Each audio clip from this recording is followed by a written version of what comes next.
Անցնող շաբաթը շատ բուռն էր իրադարձություններով, սիրելի բարեկամներ, փորձենք ամփոփել։ Եվ միաժամանակ ես առաջարկում եմ մի նոր շարք սկսենք միասին, թե ինչ եմ ես կարդացել այսօր, ինչ գիրք։ Մեր ֆոնում կան գրքեր, դրանք դեկորացիայի դեր չեն կատարում, ես ամեն օր կարդում եմ գրքերի տարբերություն, շատերի ում հետևում գրքեր են շարված, ասեմ ձեզ։ Եվ հանգամանքների բերումով շատ համընկավ դա։ Կարդում եմ վերընթերցում եմ ավելի ճիշտ Ռաֆու Խամսայի մելիքությունները։ Ինչու? Եվ ինչ տողեր եմ այնտեղ հանդիպել, որոնք կարելի ասել բառացիորեն այսօրվա Հայաստանի իրադարձությունների մասին են, ավելի ուշ դրանք անդրադառնամ։ Խամսայի մելիքություններ, Ռաֆի, ով որ չի կարդացել, ազատ ժամանակ կարդացեք։ Դա առանձին մի շարք մի թեմա է, որին անդրադառնամ, դա վերաբերում է ինչին։ Թե ինչպես Ռաֆին հենց ինքը, որպես գիտեք, լավ պատմաբան, շեշտում է ամենավճռորոշ պահերին Հայաստանի, չգիտես ինչու, հայ ժողովուրդը զբաղվում է կրոնական վեճերով։ Եվ մեր երկրի ներսում ամենակարևոր իրադարձությունները, ինչպես գիտենք, շարունակվում է Նիկոլ Փաշինյանի արշավը հայ առաքելական եկեղեցու դեմ, ինչ որ հոգևորականներ միացել են Նիկոլ Փաշինյանի արշավին, իսկ եկեղեցին եւ կաթողիկոսը շարունակում են դիմադրել, կարելի ասել, Փաշինյանի պահանջին հեռանալու եւ ըստ էության հեղափոխություն, մինի հեղափոխություն եւ իշխանափոխություն անելու եկեղեցում։ Այդ մասին կրկին հետո կանրադառնանք, հիմա արտաքին կարևորագույն իրադարձությունները Եվրամիության հետ Հայաստանը ստորագրել է նոր համագործակցության փաստաթուղթ, այն անվանել են ռազմավարական օրակարգ 70 էջից բաղկացած։ Այդ մասին ես խոսել եմ, անդրադարձել եմ, դա ունի կոնկրետ աշխարհակահաղական իմաստ։ Եվրամիությունը միլիոններ է ուղղում, ոչ թե կոնկրետ մեր օրակարգի հետ կապված, Եվրամիություն Հայաստան, Հայաստանի դեմոկրատացման, զարգացման, ինչ որ ներդրումային խնդիրների հետ կապված, այլ միայն ու միայն հայ-ադրբեջանական կարգավորում, հայ-թուրքական կարգավորում եւ Ռուսաստանի ազդեցության թուլացում Հայաստանում։ Դա է ռազմավարական օրակարգը, որը ստորագրվել է Եվրամիության միջև։ Հայաստանում, երբ հայտնի դարձավ, որ ԵՀԿ Մինսկի խումբը լուծարվում է Հայաստանի եւ Ադրբեջանի ղեկավարների դիմումով, կառավարության կայքում գաղտնազրծվեցին, հրապարակվեցին բանակցային փաստաթղթերը։ Այդ մասին եւս խոսել ենք, բայց դրանից հետո ինչ տեղի ունեցավ։ Ռուսաստանը արձագանքեց եւ այստեղ հետաքրքիր է թե հայ-ռուսական հարաբերություններում ինչ գործընթացներ են, չնայած լարվածությանը, չնայած կարելի ասել սառը պատերազմին, մենք տեսնում ենք, որ մշակութային առումով որոշակի հանդիպումներ կան Կրոնշտատում Հայաստանի падգամավորական պատվիրակության մասնակցությամբ տեղի ունեցել Հովհաննես Իսակովի արձանի հուշարձանի բացման արարողությունը, որտեղ հնչել են խոսքեր հայ-ռուսական պատմական բարեկամական հարաբերությունների կարևորության մասին։ Դրան մասնակցել է Հակոբ Արշակյանը ԿՊ-ից եւ մենք կարող ենք ասել, որ թեև առերևույթ Հայաստանի եւ Ռուսաստանի միջև կա սառնություն, բայց մշակութային երկխոսության, падգամավորական մակարդակում երկխոսության շրջանակներում կա այդ փոխայցերը։ Այսինքն ինչպիսի քաղաքականությունը լինեն, պետք է հասարակությունների ժողովուրդների մակարդակում երկխոսությունը պահպանել եւ պատմական կապերը պահպանել։ Դա ես կարեւոր եմ համարում եւ Հովհաննես Իսակովի դեպքը ինչով է յուրահատուկ բացի հայ-ռուսականով, որ Հովհաննես Իսակով փաստորեն հայի եւ էստոնացու հայրը հայ եղել, մայրը էստոնացի ծնունդ է։ Եվ ինչ որ իմաստով նաեւ ռուսական միջավայրում հայի ու եվրոպացու ծնունդը տվել է նման հերոս ծովակալ, որը մենք լեռնային ժողովուրդ ենք, բայց տվել ենք նման հերոս Խորհրդային Միության համար եւ ընդհանրապես այդ ժամանակ ոչ թե Խորհրդային Միություններ, այլ համաշխարհային պայքարներ նացիզմի, ֆաշիզմի դեմ։ Նացիզմ եւ ֆաշիզմ, որը այսօր մենք ունենք մեր հարևանությամբ դեմս Ադրբեջանի նախագահ Իլհամ Ալիևի, ով չնայած խաղաղության օրակարգերին Նիկոլ Փաշինյանի համոզվածությանը, որ հաստատվել է խաղաղություն, կրկին հայտարարություն է արել, որ Հայաստանում ոչնչացնում են, արևմտյան Ադրբեջան են անվանում Հայաստանը։ Նրա խոսքերից մեջ բերեմ,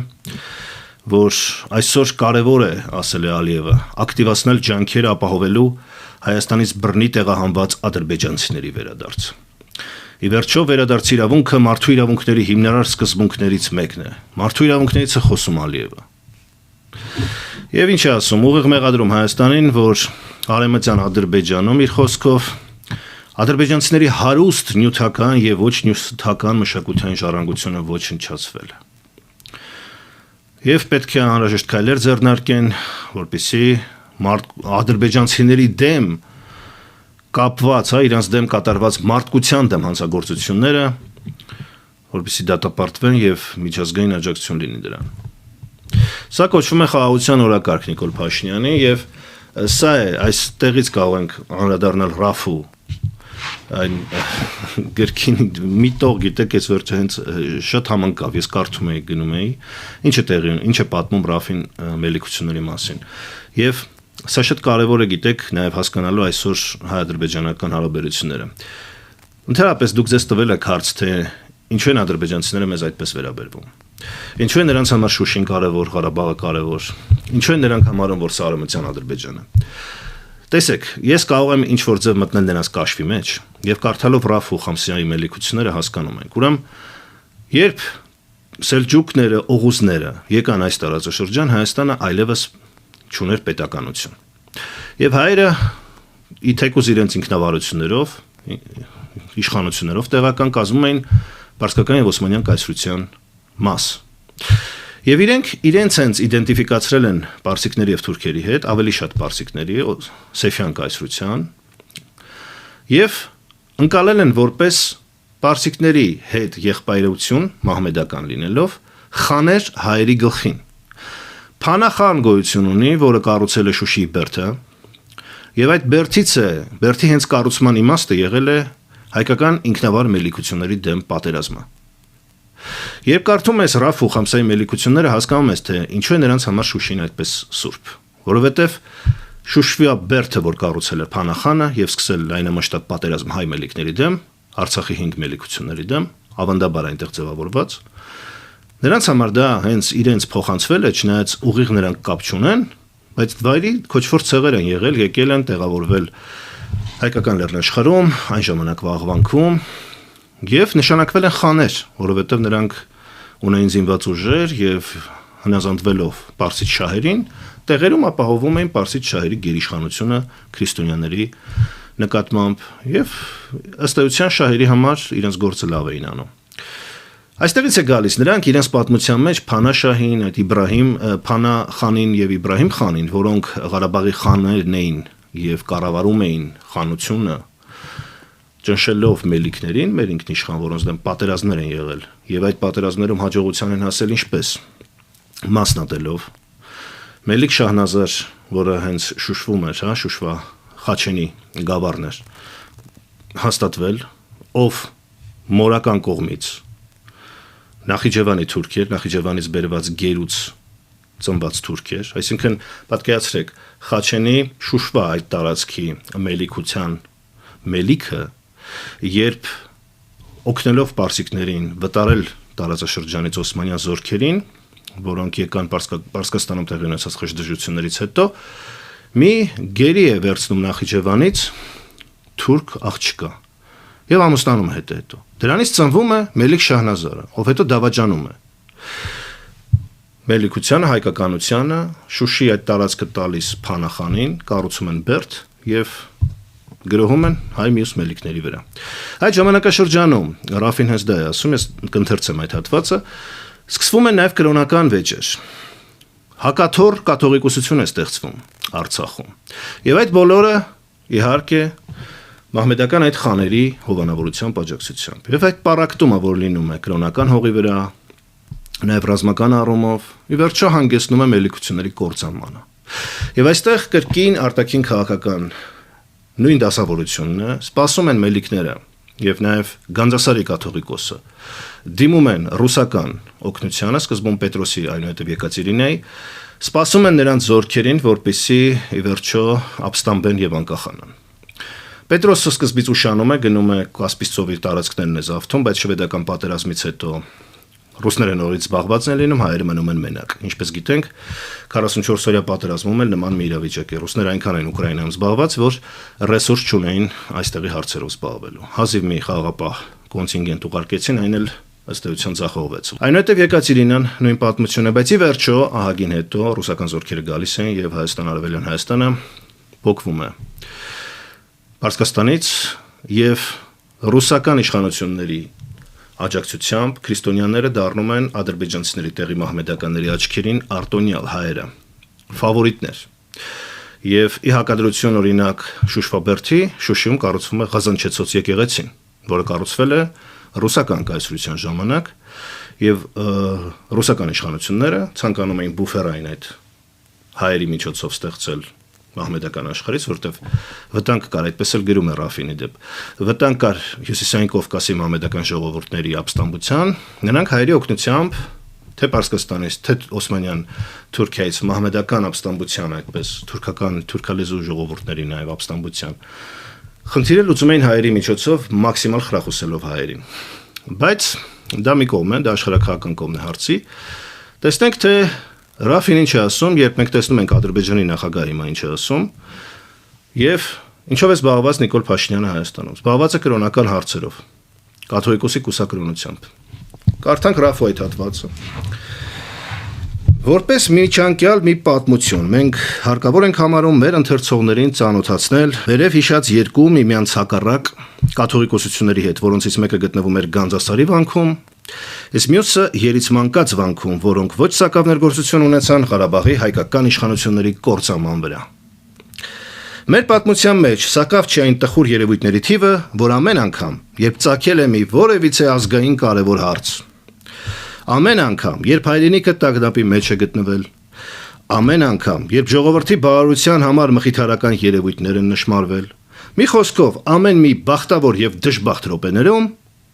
երբ ժողովրդի ուշադրությունը լարված է եղել դեպի իր դրությունը, հանկարծ ծագել են կրոնական կամ եկեղեցական վեճեր։ Ժողովուրդը թողել է իր կենսական հարցերը եւ զբաղվել է այդ վեճերով։ Ռաֆի հատոր 9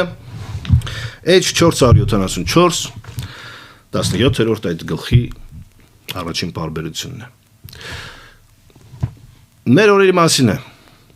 Աշխարհում ինչ ասես կատարվում է, Ուկրաինայում տեսնում ենք ինչ է կատարվում, տարածքներ են փոխվում, սահմաններ են գծվում նոր։ Ամերիկայի Եվրամիության միջև է կոնֆլիկտ առաջացել։ Տեսնում ենք, որ ՆԱՏՕ-ում փաստացի ճեղքվածք է, Եվրոպան պետք է այսուհետ ինքն իրեն պաշտպանի, ԱՄՆ-ն չի պատրաստվում Եվրոպայի անվտանգությունը ապահովել, եւ նույնիսկ եվրոպացիներից անկախ Պուտինի հետ Թրամփը գնում է սեպարատ բանակցությունների։ Այստեղ սակայն մենք զբաղված ենք կաթողիկոսի կուսակրոնության հարցերով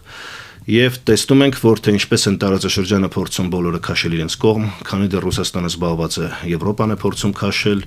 ֆինանսավորելով հակառուսական նախագծեր, այդ մասին մենք խոսել ենք։ Տեսեք, Եվրոպան փող է ներդնում ոչ թե Հայաստանի տնտեսության օրինակ ներքին ամրապնդման, ինչ որ ներդրումներ, որոնք կհզորացներ մեր էներգետիկան, կանկախացնեն, հա, ոչ, փող են տալիս, որպեսզի Հայաստանի էլեկտրական ցանցերը միացնեն թուրքականին։ Եվ ասելու են հետո հրաժարվեք ռուսական գազից, ատոմականից, արդյունքում մենք ոչ թե դառնալու ենք հոսանք արտահանող, ինչպեսին կանք այսօր, այլ դառնալու ենք հոսանք ներմուծող, որովհետև եթե մենք չունենանք էժան գազ, չենք ունենա էժան հոսանք, եթե չունենանք էժան հոսանք, որը արտադրվում է ատոմականով, իսկ ատոմակայանը սպասարկում են եւ ուրանը ռուսական ուրան է, որը կրկին էժան է, մենք չենք ունենա էժան հոսանք։ Եվ այսպես կախվածությունը ռուսականից կփոխվի դեպի թուրքական, իսկ Թուրքիան նույն այն հանձնակատարների հայտարարություններով Կալասի եւ Կոսի, որոնց հետ հանդիպել է Հայաստանի արտգործնախարարը։ Ես փորձեմ հեսա գտնել, թե բառացիորեն ինչ է ասել Եվրամիության հանձնակատարը։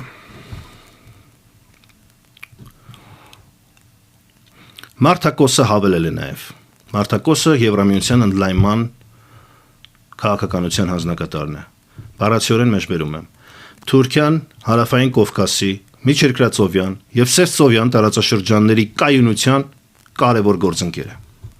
Այսինքն Եվրամիությունը Թուրքիայի միջոցով է փորձում տարածաշրջանը կառավարել եւ պոկել ռուսական ազդեցությունից։ Սա աշխարհակահական իրողություն է, սա մեկնաբանություն չէ, սա ոչ իմ ցանկությունն է, ոչ ռուսամետների, ոչ արևմտամետների, ոչ մեկի, սա բարձ իրականություն է, ինչպես երկինք կապույտը։ Թուրքիան է համարվում մոդերատոր այս տարածաշրջանում, որով հնարավոր է պանթուրանական ծրագրերով կամ տրանսկասպիան կամ Թրամփի ուղի, ինչպես ուզում եք դրան անվանեք, Զանգեզուրի միջանցք, Միջին միջանցք, եվրոպացիներն անվանում են այն global gateway, global այսպես դարպասներ։ Ցանկացած անուն կարող է կպցնել, բայց էությունը նույնն է։ Թուրքիայի պատրոնաժով Կովկասյան տարածաշրջանը Վրաստան, Հայաստան, Ադրբեջան, Կասպից ծովով միացնել թուրանական պետություններին, Ղազախստան, Թուրքմենստան, եթե Թուրքմենստանը որպես չեզոք է դիրքավորվել, բայց եթե տարածաշրջանը փոխվի, Թուրքմենստանը չի կարող չմիանալ, որտեղ էներգառեսուրսներ շատ ունի։ Եվ փորձելով այս տարածաշրջանը փոխել թե Ռուսաստանի, թե Չինաստանի ազդեցությունից, ստեղծել այդ բուֆերային գոտին։ Եվ Հայաստանը, Վրաստանը արևմուտքում, ես նաև խոսեցի Ատլանտյան խորհրդում քննարկումների մասին, որտեղ փորձագիտական մակարդակով է, բայց ինձ թվում է դա արդեն որոշված քաղաքականություն է։ Ընկալվում է որպես Կենտրոնական Ասիա, Հարավային Կովկաս որպես մեկ տարածաշրջան։ Եվ Հարավային Կովկասը չի ընկալվում որպես եվրոպական տարածաշրջանի մաս։ Ընկալվում է որպես Կենտրոնական Ասիայի Եվրոպային կապող միջանկյալ հատված, եւ այն ավելի շատ գծված է Կենտրոնական Ասիային։ Եվ այս զարգացումներն են տեղի ունենում, մենք տեսնում ենք շատ արագ դինամիկ գործընթացներ այդ ուղղությամբ։ Եվ բանակցային փաստաթղթերը երբ որ բացահայտվեցին, Ռուսաստանի արտգործնախարարը հանդես եկավ հայտարարությամբ արտգործնախարարությունը, որ ձեր երկրի ղեկավարներից բարձեք թե ինչ է տեղի ունեցել։ Իսկ իրականում միջնորդները առաջարկում էին, այդ մասին ես առանձին եմ խոսել, կարող եք նայել իմ նախորդ վիդեոները, հնարավորինս հաշտեցված, կարելի ասել, 3 սկզբունքների՝ տարածքային ամբողջականություն, ազգերի ինքնորոշում եւ ուժի եւ դրա սպառնալիքի չկիրառում, որտեղ նախատեսվում էր, որ Լեռնային Ղարաբաղը չի անկախանում Ադրբեջանից դե յուրե, բայց փաստացի ունենում էր մաքսիմալ ինքնավարություն եւ երբեք սահմանափակված չէր հանրաքվեով իր կարգավիճակը որոշելու հնարավորությունը։ Նրա անվտանգությունը, սեփական իշխանությունների ձևավորումը, սեփական զինված ուժերը, միջազգային կառույցներում սեփական ներկայացուցիչներ ունենալը եւ տնտեսական կապեր հաստատելը, Լաչինի միջանցքով Հայաստանին կապված լինելը, բոլորը ապահովում էին Լեռնային Ղարաբաղի փաստացի անկախությունը վերջին առաջարկություններով միջնորդների, որը Նիկոլ Փաշինյանը չի քննարկել, չի ասել եկեք այս բանակցությունների հիմքի վրա շարունակենք, այլ դուրս եկել դրանից եւ գնացել է ինչպես հայտնի է այլ լուծումների։ Եվ վերջը պայմանավորվելով Ադրբեջանի եւ Թուրքիայի հետ այն ծրագրերին, որ այսօր իրականացվում է։ Մենք սա ենք տեսնում եւ զուգահեռ իրականությունում պայքար է գնում հայ առաքելական եկեղեցու դեմ, կաթողիկոսը գնացել է Մարսել, Ֆրանսիա, բացել է այնտեղ կաթոլիկ եկեղեցու կողքը հայկական խաչքարեր, ինչը շատ սիմվոլիկ է, շատ ուշագրավ։ Մի կողմից դա ներկայացվում է որպես հետաքրքիր է, հա, ասենք KGB-ի ագենտ են ասում ամենահայտնի կաթողիկոսին, KGB-ի ագենտը գնում է Ֆրանսիա, կաթոլիկ հավատքի երկիր եւ հենց կաթոլիկ տաճարի կողքը բացում է խաչքար, շատ հետաքրքիր KGB-ի ագենտ է մեր կաթողիկոս։ Ամփոփելով արձանագրենք, որ իսկապես շատ հետաքրքիր աշխարհակահական զարգացումներ են տեղի ունենում եւ այն ինչ կատարվում է Հայաստանի ներսում ուղղակիորեն կապված է արտաքին աշխարհի հետ։ Եվ եթե Հայաստանը չկարողանա գտնի ոսկե միջինը բալանսավորելու իր շահերը, ընկնելու է մեկ այլ ծայրահեղության մեջ, վտանգավոր ծայրահեղության մեջ, թուրքական ազդեցությունը գնալով մեծանում է, այլևս արժեքների, դեմոկրատիայի, պաշտպանության մասին խոսք չկա աշխարհում, աշխարհակարգը խախտվել է վաղուց, միջազգային իրավունքի նորմերը ամեն մեկ օգտագործում է, որքան կարողանում է հոգուտ իրեն, աշխարհը դինամիկ փոխվում է, տարածաշրջանը դինամիկ փոխվում է եւ մենք այսպես այսուհետ չունենք այն տարածաշրջանը, որ կար նույնիսկ 5 տարի առաջ, որ կար 10 տարի առաջ։ Դեռևս ոչինչ վերջնական չէ։ Եվ Ալիևը չի շտապում խաղաղության թուղթը ստորագրել։ Էրդողանը չի շտապում հայ-թուրքական սահմանը բացել, որովհետև դեռևս process-ներ են ընթանում, դեռևս ոչինչ որոշված չէ։ Դեռևս ոչ խաղաղություն է հաստատված, ոչ էլ պատերազմն է որոշված։ Բոլորը սպասում են Ուկրաինայում ինչ տեղի կունենա։ Բայց մենք տեսնում ենք, որ Ամերիկան այլևս հոգնել է ուկրաինական պատերազմից եւ դուրս է գալիս դրանից, եւ Ռուսաստանի հետ որոշելու են հետագա քայլերը, եւ ես վստահ եմ, որ Ուկրաինայում հարցը որոշելուց հետո ԱՄՆ-ն եւ Ռուսաստանը գալու են մեր տարածաշրջանը որոշեն։ Եվ դեռևս հայ-ադրբեջանական կոնֆլիկտը վերջնականորեն լուծված չէ, եւ ես վստահ եմ, որ դա ընդհանրապես սառեցված է։ Սառեցված է ճիշտ այնպես, ինչպես 30 տարի էր սառեցված Հայաստանի հաջողությամբ, այսօր սառեցվել է Ադրբեջանի հաջողությամբ։ Իսկ թե ինչպես կվերականգնվի ուժերի հավասարակշռությունը մեր տարածաշրջանում, կհետևենք առաջիկայում եւ կտեսնենք ու կարձանագրենք առաջիկայում։